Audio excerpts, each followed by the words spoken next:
Today, I'm going to show you what it's like to drive a 2012 Boss 302 Laguna Seca. As you can see right here, the key I'm holding is the red key. That is the track key. A few things on the exterior. Has the front splitter. It's got two front brake cooling ducts. The Laguna Seca red wheels with the red side stripe package. The red wheels look pretty cool, but they are impossible to keep clean. You can see there's a lot of brake dust on them. In the back, it's got the different aero package, so I have the larger pedestal rear wing and then the Laguna Seca badge on the actual trunk itself, which is pretty cool. All the Boss 302s also have a quad exhaust system. There are two pipes that exit out the back like a normal Mustang GT. Those are primarily responsible for the exhaust gases. There are two side pipes that exit right in front of the rear wheels. Those are there to enhance sound, and it gives the 302 a sound characteristic entirely different from any other Mustang on the road. As you open up, you can see got the Recaro racing seats. Those are standard on all the Laguna Secas along with the Torsen diff. Those are options on the normal Boss 302.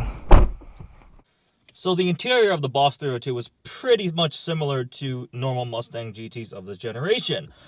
Something special you'll notice is there are no rear seats. That is deleted in the Laguna Seca package. And also there is a cross brace for extra stiffness for the chassis. Red Boss 302 embroidery on the seats. Red key. Let's fire her up. So the same 5-liter V8 Coyote engine is in this car, but it's been revised extensively. Different intake manifold, a lot of different things. It's actually got forged internals. Pretty much they made it a higher revving engine. Raised the RPM red line to 7,500 RPM, and horsepower is higher, 444 horsepower. Torque is slightly down to 380 pound-feet of torque, but it likes to rev. 6-speed manual transmission was the only option. It is a Getrag MT82 unit found in all the Mustang GTs of this generation. It's one of the weaknesses of this car. It's quite bad. Mine had problems. I don't like it at all, really, in stock form. I actually lost a 5th gear synchro in this car. Got a built one with treated gears and synchros and heavily upgraded that can handle a ton of power. That's in here now with different fluid, and it's just miles better than the stock transmission. Something else that's special to the Laguna Seca is this right here, this performance cluster. On the left you get pressure, oil pressure. On the right you get temperature. In the middle is this little computerized data tracker thing. It shows you lateral G's, longitudinal G's, 0 to 60 timer, quarter-mile timer. It's a really cool little thing that the normal Boss 302s do not have. They got rid of this for the 13 model year also. On the inside, it's very basic, very Spartan. I have air conditioning, I have a radio, and that is pretty much it. There really isn't any leather. It's just Alcantara, cloth. The bucket seats, as I mentioned earlier, the Recaro bucket seats are actually really comfortable. They hold you in your seat really well, but are also not way too hard, so on long road trips it's actually not horrible. Let's get out of the neighborhood. They removed a lot of the sound deadening in this car, so it is quite loud. You get some gear noise, you get road noise, tire noise, but you do hear the engine noise a lot better.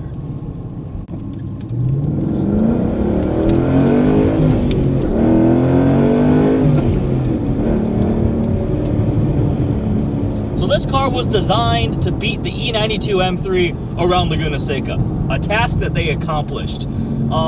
Normal Mustang GTs don't handle insanely well. The solid rear axle coupled with their pretty heavy and a relatively soft suspension means that there's a fair amount of body roll. It's kind of nose heavy. The Boss 302 feels like an entirely different vehicle. Before I purchased this car, I went and drove a normal Boss 302, and both myself and Parker were just completely blown away by how well it handled, how well it sounded for a stock car. We were amazed at what Ford had done to completely transform the normal Mustang GT. It has completely different suspension, actually adjustable shocks, which are really cool. There are two strut towers. in the front and then 2 in the rear beneath the trunk lining, where you just rotate a small screw and it allows you to completely change the stiffness. 1 through 5 are the settings. 1 is the softest, comes from the factory at 2, and 5 is the hardest, which most people only reserve for when they're on the track, which is what I'm actually running right now. It makes the ride quite harsh, but best handling mode. So like I was saying, this car handles turns quite well.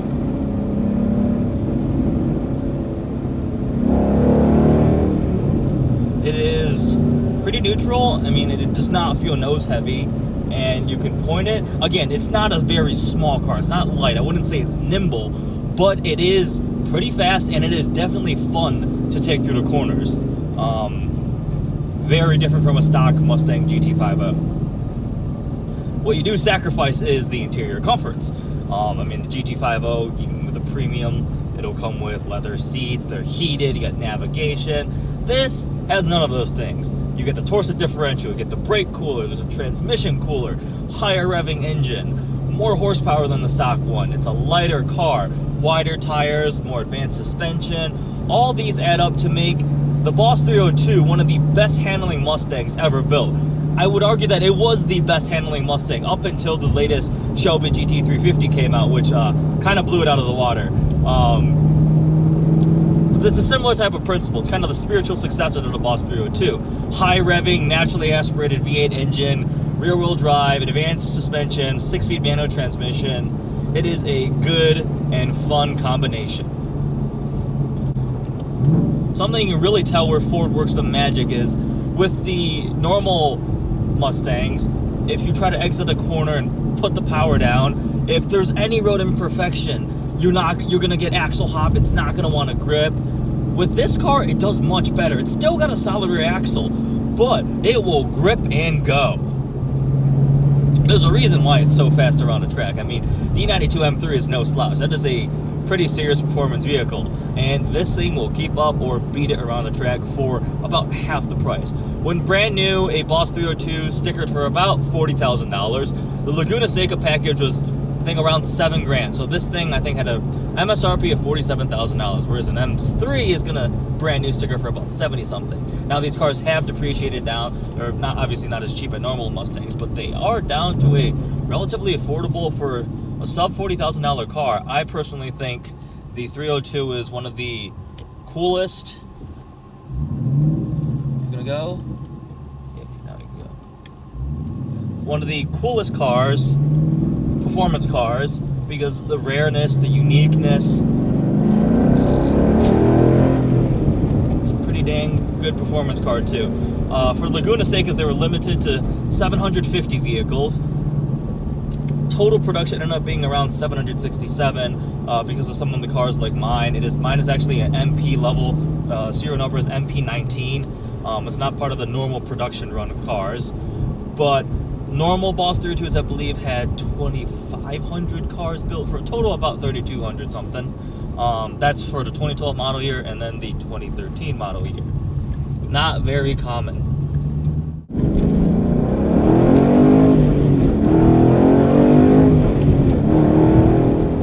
So as I mentioned, this car, I'm running the track key right now, the red key.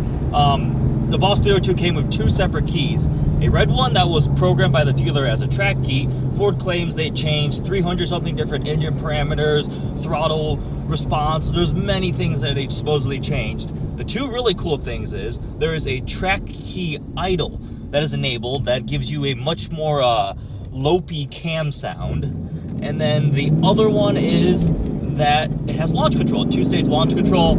You set it up, put the clutch in, give it the gas, and then drop the clutch, and it has a predetermined RPM setting that you can change yourself. So you can launch it from 3,000 RPM, 4,000 RPM, 5,000 RPM, whatever you want. Pretty cool for the drag strip. Now, this Mustang wasn't designed like the normal Mustangs. Normal Mustangs, you know, blah, blah, blah, they can only go in a straight line.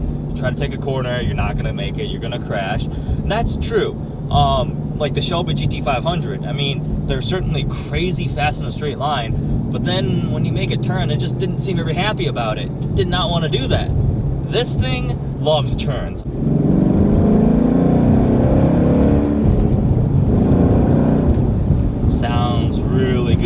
love the way it sounds.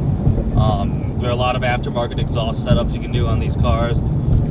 Some people get rid of the side exhaust. I personally don't like that. I think it's a big part of the character of the car, the side pipes. But I mean, you go through a tunnel, you go through anywhere like a wall on the freeway, the center divider, roll the window down, give it some gas, and then just hear it reverberate off the side. The side exhaust with their little restrictor plates, if you take those out, it'll pop, it'll crack on overrun. It is a really good sounding car for being a stock vehicle from the factory. I mean, it's not the loudest. There are louder cars out there, but the quality of sound is, I think, is really good.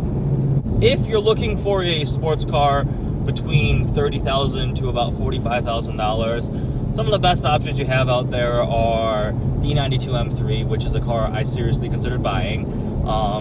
There are some Corvette Z06s, the C6 Z06 that have dropped down there.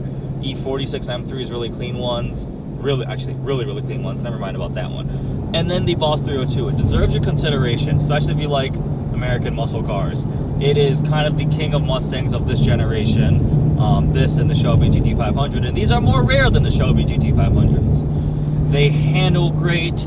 They are limited production runs, so they're desirable. They sound great. They look really unique.